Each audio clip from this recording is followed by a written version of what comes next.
I just love world builders. I like to feel like the creator of worlds. To this day I've played some games of this sort, including on mobile platforms, but I admit that I've never played one properly like this.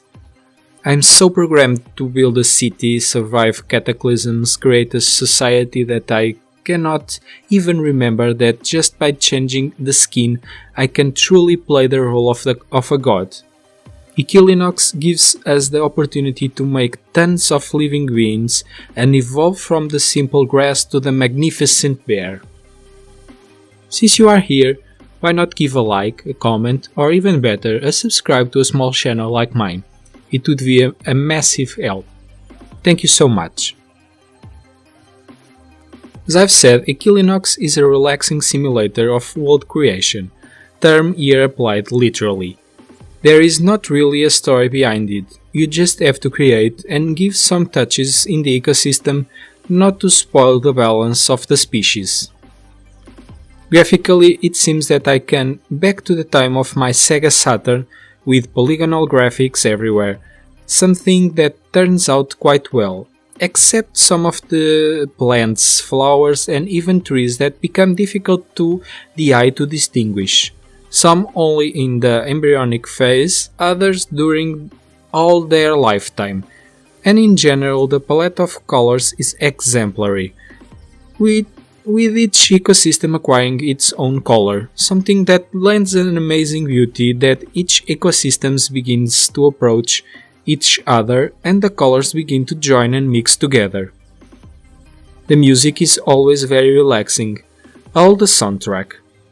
You'll still unlock a few more songs depending on the goals, but in general the background sounds always appears in the same pitch, and if we do not pay much attention, it has the potential to distract us in such a way that we do not know at one point that it is even there. The sound of the animals is adequate. Well, also is not much to invent there. We just have to take on a sheep and put there a meh. There is not exactly voice acting here. Even so, something I noticed from the beginning was the existence of bird sounds even before we have unlocked them. Gameplay wise, there was something curious about how they have made this game complex, and what they created was a simplified complexity. Yes, it's easy, but difficult. I'm not helping, I know. We start the game with access to some basic elements to create an ecosystem based on the traditional grassland plains. This begins to have a genetic tree and we can evolve in order to create others. For example, the grass can evolve to create wheat, the sheep can evolve to create goats, etc.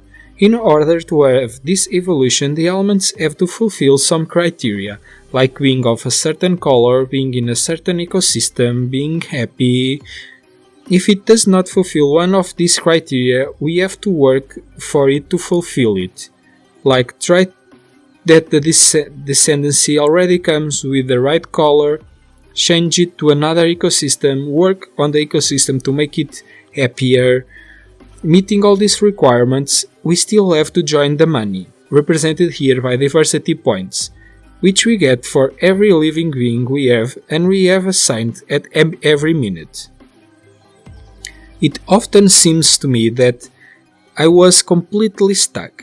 There was nothing else I could do, or I needed an ecosystem that I had no way of spreading, or I needed living beings that I had no way to evolve.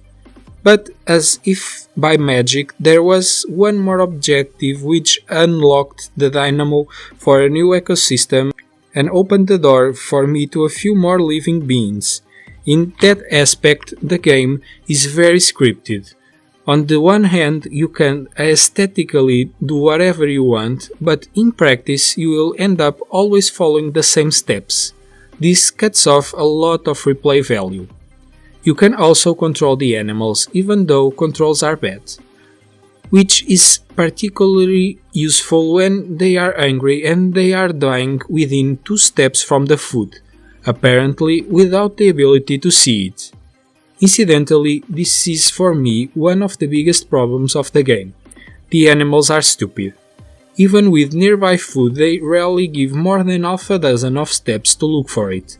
I still give another example. Sometimes to make the species evolve, we have to sacrifice an animal or plant in an environment where we know that there is no chance of survival. But if we try to guide it to a suitable environment, we will only realize that it will return to its place of death as soon as we stop controlling it.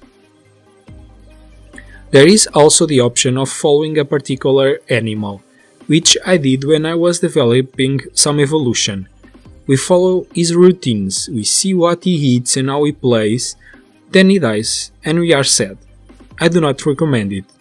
Another interesting thing is that evolution is not lost if the animal that is evolving dies.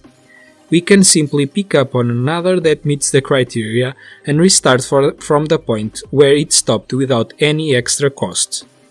In general, animals try to maintain the balance of the ecosystem, but they do not always do so. Sometimes they keep reproducing until they have eaten all the food, and in that case you have to always add food. But the simplest and cheapest is to let everything die until you have more ways to provide conditions for sustainability of the ecosystem. In a nutshell, Equilinox is a very competent game, fun, cheap, with solid mechanics. There are some things that will annoy you, others surprise you. Personally, I would like to have some more freedom in the way I approach it, to have smarter animals, but I think that even though everything I have to control is very balanced, it does not require constant attention. This sense of inevitability implies a taste of a tycoon, because the path is written in front of you to follow, and you follow it for tons and tons of hours, without even realizing it. See you next time, guys. Bye!